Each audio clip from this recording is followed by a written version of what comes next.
Hello, nice to Hi. meet you. You too. Welcome to Eerie's Bolt Live. Thanks ever so much for your message. Okay. Tell us all about...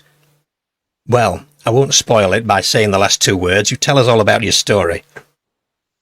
Well, my grandmother and grandfather were walking along a dark and narrow lane. Imagine this is a time when there was no street lights, there was not many cars, there was no telephones. They were walking along a very dark lane and my uncle was in a pram. He was only very young.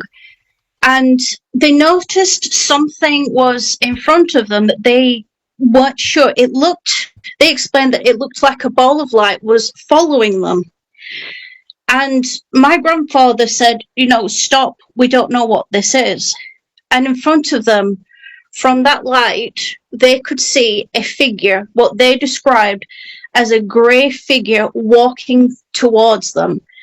And they stopped and watched the figure walk up.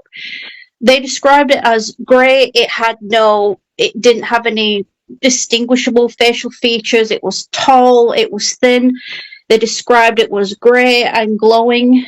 My grandmother was instantly frightened and she started to run away, pushing the pram, whereas my granddad stood back and watched it for a few seconds. My grandmother shouting him to come back, run away. Yeah. He eventually, as it started to come towards him, he turned back and ran. And with no alternative, they ran straight back to his grandparents, my great-grandparents' house.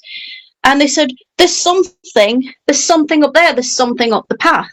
And obviously they're going, oh no, it's just your imagination. They're going, no, it's not. And my grandparents and my great-grandparents went and took a look. They couldn't see anything. And obviously when they sat them down, they said, what do you think you've seen? And they said, we've seen a spaceman.